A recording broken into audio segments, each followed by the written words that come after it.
ನಮಸ್ತೆ ಸ್ನೇಹಿತರೆ. ಈ ದಿನ ನಾವು SSC ನೋಟಿಫಿಕೇಶನ್ ಬಗ್ಗೆ ನಾವು ನೋಡ್ತಾ ಹೋಗೋಣ.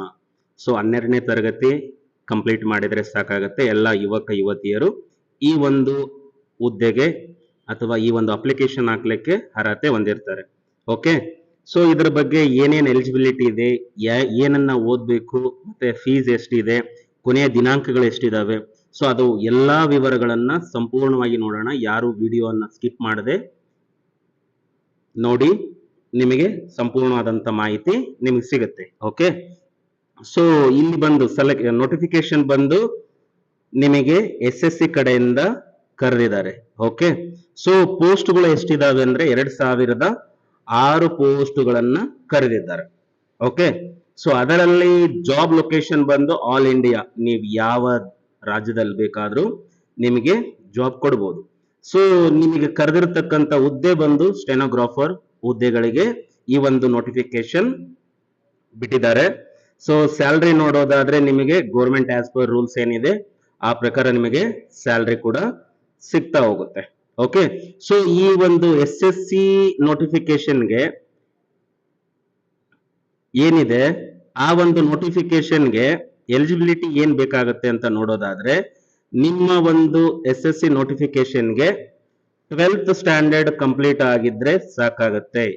ನಾನು ಆವಾಗಲೇ ಹೇಳಿದ್ನಲ್ವಾ, 12th ಸ್ಟ್ಯಾಂಡರ್ಡ್ ಕಂಪ್ಲೀಟ್ ಆದ್ರೆ ಎಲ್ಲ ಯುವಕ ಮತ್ತು ಯುವತಿಯರು ಈ ಒಂದು ಅಪ್ಲಿಕೇಶನ್ ಹಾಕ್ಲಿಕ್ಕೆ ಸರಿ ಹೋಗುತ್ತೆ. ಮತ್ತೆ ಏಜ್ ಕ್ರೈಟೀರಿಯಾ ನೋಡೋದಾದ್ರೆ ಎಷ್ಟಿರಬೇಕು ಅಂದ್ರೆ 18 ವರ್ಷದಿಂದ 40 ವರ್ಷದ ಒಳಗಡೆ ಇರುವಂತಹ ಎಲ್ಲಾ ಯುವಕ ಮತ್ತು ಯುವತಿಯರು ಅಪ್ಲೈ ಮಾಡಬಹುದು. ಅದು ಕೂಡ ನಿಮಗೆ SC ST ಮತ್ತು OBC ಅವರಿಗೆ ಏಜ್ ಸಡಿಲಿಕೆ ಇರುತ್ತೆ. ಓಕೆ, ವಯಸ್ಸಿನ ಸಡಿಲಿಕೆ ಕೂಡ ಕೊಟ್ಟಿದ್ದಾರೆ. ಸೊ ಆ ಒಂದು ಸಡಿಲಿಕೆ ನೋಡೋದಾದ್ರೆ ಎಷ್ಟೆಷ್ಟು ಕೊಟ್ಟಿದ್ದಾರೆ ಒಬ್ಬೊಬ್ಬರಿಗೆ, ಮತ್ತೆ ಎಷ್ಟೆಷ್ಟು ಯಾವ ಯಾವ ಹುದ್ದೆಗೆ ಅಂತ ಕೊಟ್ಟಿದ್ದಾರೆ ನೋಡ್ಬೇಕು ನೀವು. ಸ್ಟೆನೋಗ್ರಾಫರ್ ಅಲ್ಲಿ ಗ್ರೇಡ್ C ಹುದ್ದೆಗೆ 18ರಿಂದ 30 ಏಜ್ ಲಿಮಿಟ್ ಕೊಟ್ಟಿದ್ದಾನೆ. ಡಿ ಗ್ರೂಪ್ ಗೆ ಬಂದು 18ರಿಂದ 27 ಏಜ್ ನಿಮಗೆ ಕೊಟ್ಟಿದ್ದಾರೆ. ಓಕೆ, ಸೊ ರಿಲ್ಯಾಕ್ಸೇಷನ್ ನೋಡೋದಾದ್ರೆ, ಸಡಿಲಿಕೆ ನೋಡೋದಾದ್ರೆ ನಿಮಗೆ OBC ಅವರಿಗೆ 3 ವರ್ಷ ಇದೆ. ಅದೇ ರೀತಿಯಾಗಿ SC ST ಕ್ಯಾಂಡಿಡೇಟ್ಗಳಿಗೆ 5 ವರ್ಷ ಕೊಟ್ಟಿದ್ದಾರೆ. PWD ಕ್ಯಾಂಡಿಡೇಟ್ಸ್ಗೆ 10 ವರ್ಷ ಕೊಟ್ಟಿದ್ದಾರೆ. PWD ಒಳಗಡೆ OBC ಕ್ಯಾಂಡಿಡೇಟ್ಸ್ ಏನಿದ್ದಾರೆ ಅಂತವರಿಗೆ 13 ವರ್ಷ, ಮತ್ತೆ PWD SC ಮತ್ತೆ ST ಕ್ಯಾಂಡಿಡೇಟ್ಗಳಿಗೆ 15 ವರ್ಷಗಳ ವಯಸ್ಸಿನ ಸಡಿಲಿಕೆ ಕೊಟ್ಟಿದ್ದಾರೆ. PWD ಅಂದ್ರೆ ಆಲ್ರೆಡಿ ಗೌರ್ಮೆಂಟ್ ಹುದ್ದೆಯಲ್ಲಿ ವರ್ಕ್ ಮಾಡತಕ್ಕಂತ ವ್ಯಕ್ತಿಗಳಿಗೆ ಅವರು ಕೂಡ ಈ ಒಂದು ಎಕ್ಸಾಮಿನೇಷನ್ಸ್ ಏನಾದ್ರೂ ಅಪ್ಲೈ ಮಾಡೋದಾದ್ರೆ ಅಂತವರಿಗೆ ಎಷ್ಟೆಷ್ಟು ವರ್ಷ ಸಡಿಲಿಕೆ ಕೊಟ್ಟಿದ್ದಾರೆ ಅನ್ನೋದು ನಾವು ನೋಡಿದೀವಿ. ಓಕೆ, ಸೊ ಅದೇ ರೀತಿಯಾಗಿ ಇದರಲ್ಲಿ ಮುಂದೆ ಬಂದು ಅಪ್ಲಿಕೇಶನ್ ಹೇಗಿರುತ್ತೆ, ಅದರ ಫೀಸ್ ಎಷ್ಟು ಅಂತ ನೋಡೋದಾದ್ರೆ OBC ಮತ್ತೆ OBC ಜನರಲ್, OC ಮತ್ತೆ BC ಇವ್ರಿಗೆಲ್ಲರಿಗೂ ಕೂಡ 100 ರೂಪೀಸ್ ಇರುತ್ತೆ. SC ST ಮತ್ತೆ ಮಹಿಳೆಯರಿಗೆ ಏನಿರುತ್ತೆ ನಿಲ್, ಅಂದ್ರೆ ಯಾವುದೇ ತರ ಅಮೌಂಟ್ ಇರೋಲ್ಲ. ಮತ್ತೆ ವಿಡೋಸ್ ಏನಿದ್ದಾರೆ ವಿಧವೆಯರಿಗೆ ಫ್ರೀ ಆಫ್ ಕಾಸ್ಟ್ ಅಲ್ಲಿ ಇರುತ್ತೆ. ಎಕ್ಸ್ ಸರ್ವಿಸ್ ಮತ್ತೆ PWD ಅವರಿಗೆ ಯಾವುದೇ ಕಾಸ್ಟ್ ಅಪ್ಲಿಕೇಶನ್ ಫೀಸ್ ಇರಂಗಿಲ್ಲ. ಓಕೆ, ಸೊ ಅದೇ ರೀತಿಯಾಗಿ ಈ ಒಂದು ಅಪ್ಲಿಕೇಶನ್ ಹಾಕಿದ್ಮೇಲೆ ಯಾವ ರೀತಿಯಾಗಿ ಈ ಒಂದು ನೋಟಿಫಿಕೇಶನ್ ಪ್ರೊಸೆಸ್ ಆಗುತ್ತೆ ಅನ್ನೋದು ನೋಡೋದಾದ್ರೆ, ನಿಮಗೆ ಮೊದಲನೇದಾಗಿ ಒಂದು CBT ಟೆಸ್ಟ್ ಮಾಡ್ತಾರೆ, ಕಂಪ್ಯೂಟರ್ ಬೇಸ್ಡ್ ಟೆಸ್ಟ್ ಇರುತ್ತೆ. ಸೊ ಅದಾದ್ಮೇಲೆ ಸ್ಟೆನೋಗ್ರಫಿ ಸ್ಕಿಲ್, ನಿಮ್ದು ಸ್ಟೆನೋಗ್ರಫಿ ಸ್ಕಿಲ್ ನ ಚೆಕ್ ಮಾಡ್ತಾರೆ. ಅದರಲ್ಲಿ ಪಾಸ್ ಆದ ನಂತರ ಡಾಕ್ಯುಮೆಂಟೇಶನ್ ವೆರಿಫಿಕೇಶನ್ ಮಾಡ್ತಾರೆ. ಓಕೆ, ಸೊ ಅದಾದ್ಮೇಲೆ ಮೆಡಿಕಲ್ ಎಕ್ಸಾಮಿನೇಷನ್ ಕೂಡ ಮಾಡ್ತಾರೆ. ತದನಂತರ ನಿಮಗೆ ಒಂದು ಜಾಬ್ ಆಫರ್ ಲೆಟರ್ ಕೊಡುವಂತ ಸಾಧ್ಯತೆ ಇದೆ. ಓಕೆ, ಸೊ ಅದೇ ರೀತಿ ಈ ಒಂದು ಅಪ್ಲಿಕೇಶನ್ ನ ಯಾವ ರೀತಿಯಾಗಿ ನಾವು ಅಪ್ಲೈ ಮಾಡಬೇಕು ಅನ್ನೋದು ನೋಡೋದಾದ್ರೆ, ನೀವು ನೋಡಬೇಕು, first of all go through the SSC portal notification ಮುಖಾಂತರ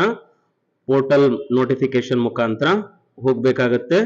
ಓಕೆ, ಸೊ ಅದರಲ್ಲಿ ಆನ್ಲೈನ್ ಮುಖಾಂತರ ನೀವು ಅಪ್ಲಿಕೇಶನ್ ನ ಹಾಕ್ಬೇಕಾಗತ್ತೆ. ಓಕೆ, ಸೊ ಅದಾದ್ಮೇಲೆ ನೀವು ಅಪ್ಲಿಕೇಶನ್ ಹಾಕುವಾಗ ಕೆಲವೊಂದು ಇನ್ಫಾರ್ಮೇಶನ್ ನಿಮ್ಮ ಕಡೆ ಇರ್ಬೇಕಾಗತ್ತೆ. ಒಂದು ಕರೆಕ್ಟ್ ಆಗಿ ಇಮೇಲ್ ID ಹಾಕ್ಬೇಕಾಗತ್ತೆ, ಮೊಬೈಲ್ ಸಂಖ್ಯೆಯನ್ನ ನೀವು ಹಾಕ್ಬೇಕಾಗತ್ತೆ, ID ಪ್ರೂಫ್ ಬೇಕಾಗತ್ತೆ, ಏಜ್, ಅದಾದ್ಮೇಲೆ ಎಜುಕೇಶನಲ್ ಕ್ವಾಲಿಫಿಕೇಶನ್ ಡಾಕ್ಯುಮೆಂಟ್ಸ್ ಬೇಕಾಗತ್ತೆ, ರೆಸ್ಯೂಮ್ ಬೇಕಾಗತ್ತೆ. ಮತ್ತೆ ಅದನ್ನ ಬಿಟ್ರೆ ಏನಾದ್ರೂ ಒಂದು ಎಕ್ಸ್ಪೀರಿಯನ್ಸ್ ಅನ್ನೋದು ಏನಾದ್ರೂ ಇದ್ರೆ ಸೊ ಅದು ಕೂಡ ನೀವು ಈ ಒಂದು ಅಪ್ಲಿಕೇಶನ್ ಅಲ್ಲಿ ಸಬ್ಮಿಟ್ ಮಾಡ್ಬೇಕಾಗತ್ತೆ. ಓಕೆ, ಸೊ ಅದಾದ್ಮೇಲೆ ಸ್ಟೆನೋಗ್ರಫಿ ಅಪ್ಲೈ ಆನ್ಲೈನ್ ಅಪ್ಲಿಕೇಶನ್ ಹಾಕ್ಬೇಕಂದ್ರೆ ನಿಮ್ಗೊಂದು ಲಿಂಕ್ ಇರುತ್ತೆ. ಓಕೆನಾ, ನಾನು ಹೇಳಿದ್ನಲ್ಲ ಆವಾಗಲೇ ಆನ್ಲೈನ್ ಅಲ್ಲಿ ಅಪ್ಲಿಕೇಶನ್ ಹಾಕುವಾಗ ಆ ಒಂದು ಲಿಂಕ್ ಇರುತ್ತೆ ನಿಮಗೆ. ಓಕೆ, ಸೊ ಅದಾದ್ಮೇಲೆ ಆನ್ಲೈನ್ ಅಪ್ಲಿಕೇಶನ್ ಹಾಕ್ಲಿಕ್ಕೆ ಏನೇನ್ ಡಾಕ್ಯುಮೆಂಟ್ ಸರ್ಟಿಫಿಕೇಟ್ನೆಲ್ಲ ಏನಿದೆಯಲ್ಲ ಅದರಲ್ಲಿ ಏನ್ ಪ್ರಿಸ್ಕ್ರೈಬ್ಡ್ ಇದರಲ್ಲಿ ಕೊಟ್ಟಿದ್ದಾರೆ ಡಾಟಾ ಫೋಟೋಸ್ನ ಆ ಒಂದು MB ಅಥವಾ KB ನಲ್ಲಿ ಅಪ್ಲೋಡ್ ಮಾಡಬೇಕಾಗತ್ತೆ. ಇಲ್ಲ ಅಂದ್ರೆ ಆ ಒಂದು ಫೋಟೋ ಅಪ್ಲೋಡ್ ಆಗಲ್ಲ, ಡಾಕ್ಯುಮೆಂಟ್ಸ್ ಅಪ್ಲೋಡ್ ಆಗಲ್ಲ ನಿಮಗೆ. ಓಕೆ, ಸೊ ಅದನ್ನೇ ಕೊಟ್ಟಿದ್ದಾನೆ ಇಲ್ಲಿ, certificate documents along with your recent photograph ಅಂತ ಹೇಳಿದ್ದಾನೆ. ಸೊ ಮತ್ತೆ ಆದ್ಮೇಲೆ ಈ pay as per your category ಅಂತ ಹೇಳಿದ್ದಾರೆ. ಸೊ ನಾನು ಆವಾಗಲೇ ಹೇಳಿದಂಗೆ OBC ಮತ್ತೆ ಜನರಲ್ ನವರಿಗೆ 100 ರೂಪೀಸ್ ಇರುತ್ತೆ. ಬಿಟ್ರೆ SC ST ಅದರ್ ದೆನ್ ಮತ್ತೆ PWD ಅವರಿಗೆ ಮತ್ತೆ ವಿಡೋಸ್ಗೆ ಯಾವುದೇ ತರ ಅಮೌಂಟ್ ಇರಲ್ಲ. ಸೊ ಇದಾದ್ಮೇಲೆ ಕಂಪ್ಲೀಟ್ ಆದ್ಮೇಲೆ ಪ್ರೋಸೆಸ್ ನೀವೇನ್ ಮಾಡ್ಬೇಕಾಗತ್ತೆ, ಒಂದು ಮೋಸ್ಟ್ ಇಂಪಾರ್ಟೆಂಟ್ ಥಿಂಗ್ ಏನಿರುತ್ತೆ ಇದರಲ್ಲಿ, ನೀವು ಅಪ್ಲಿಕೇಶನ್ ಹಾಕಿದ್ಮೇಲೆ ರೆಫರೆನ್ಸ್ ನಂಬರ್ ಬರುತ್ತೆ. ಓಕೆನಾ, ಅಪ್ಲಿಕೇಶನ್ ನಂಬರ್ ಮತ್ತೆ ರೆಫರೆನ್ಸ್ ನಂಬರ್ ಇರುತ್ತೆ. ಆ ಒಂದು ಅಪ್ಲಿಕೇಶನ್ ಮತ್ತೆ ರೆಫರೆನ್ಸ್ ನಂಬರ್ ನೀವು ಕಾದಿಟ್ಕೊಳ್ಬೇಕಾಗತ್ತೆ. ಯಾಕಂದ್ರೆ ಮುಂದಿನ ಹಂತದಲ್ಲಿ ನಿಮಗೆ ಆ ಒಂದು ಅಪ್ಲಿಕೇಶನ್ ನಂಬರ್ ಮತ್ತೆ ರೆಫರೆನ್ಸ್ ರಿಕ್ವೆಸ್ಟ್ ನಂಬರ್ ನಿಮಗೆ ಬೇಕಾಗತ್ತೆ. ಓಕೆ, ಸೊ ಅದಾದ್ಮೇಲೆ ಈ ಒಂದು ನೋಟಿಫಿಕೇಶನ್ ಯಾವತ್ತು ಸ್ಟಾರ್ಟ್ ಆಗತ್ತೆ ಅಂತ ನೋಡೋದಾದ್ರೆ ಆಲ್ರೆಡಿ ನಿಮ್ಮ ಒಂದು ನೋಟಿಫಿಕೇಶನ್ ಬಂದು 26/7/2024 ಆಲ್ರೆಡಿ ಸ್ಟಾರ್ಟ್ ಆಗಿದೆ. ಓಕೆ, ಅದೇ ರೀತಿಯಾಗಿ ಲಾಸ್ಟ್ ಡೇಟ್ ಈ ಒಂದು ಅಪ್ಲಿಕೇಶನ್ ನ ಯಾವತ್ತು ಕೊನೆಯ ದಿನಾಂಕ ಇದೆ ಅಂದ್ರೆ 17/8/2024 ಅಂದ್ರೆ 17 ಆಗಸ್ಟ್ 2024 ಕೊನೆಯ ದಿನಾಂಕ ಆಗಿರುತ್ತೆ. ಸೊ ಅದಾದ್ಮೇಲೆ ಈ ಒಂದು ನೀವು ಆನ್ಲೈನ್ ಪೇಮೆಂಟ್ ಮಾಡ್ಲಿಕ್ಕೆ ಸಮಯ ಬಂದು ಒಂದು ದಿನ ಸಮಯ ಕೊಟ್ಟಿರ್ತಾನೆ, ಅಂದ್ರೆ 18/8/2024. ಓಕೆನಾ, ಸೊ ಇದಾದ್ಮೇಲೆ ಇದೆಲ್ಲ ನಿಮ್ಮ ಮೈಂಡ್ ಅಲ್ಲಿ ಸರಿಯಾಗಿ ಗೊತ್ತಿರಬೇಕು. ಅದಾದ್ಮೇಲೆ ನಿಮಗೇನಾದ್ರೂ ಕೆಲವೊಂದು ಕರೆಕ್ಷನ್ ವಿಂಡೋ ನೀವೇನಾದ್ರೂ ಹಾಕಿರ್ತೀರಾ ಅಪ್ಲಿಕೇಶನ್, ಓಕೆನಾ, ಆ ಒಂದು ಕರೆಕ್ಷನ್ ವಿಂಡೋ ಏನಾದ್ರೂ ನೀವು ಚೇಂಜ್ ಮಾಡಬೇಕು ಆ ತರ ಏನಾರ ಇದ್ರೆ 27/8/2024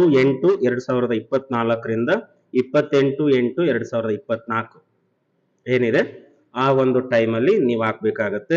ಮತ್ತೆ CBT ಟೆಸ್ಟ್ ಎಕ್ಸಾಮಿನೇಷನ್ ಬಂದು ಹೇಳ್ತಿದ್ದಾರೆ ಅವ್ರು ಆಲ್ರೆಡಿ ಅಕ್ಟೋಬರ್ ಬಿಟ್ರೆ ನವೆಂಬರ್ 2 ತಿಂಗಳಲ್ಲಿ ಯಾವ್ದಾದ್ರು ಒಂದು ಡೇಟ್ಗೆ ಅನೌನ್ಸ್ ಮಾಡ್ತಾರೆ.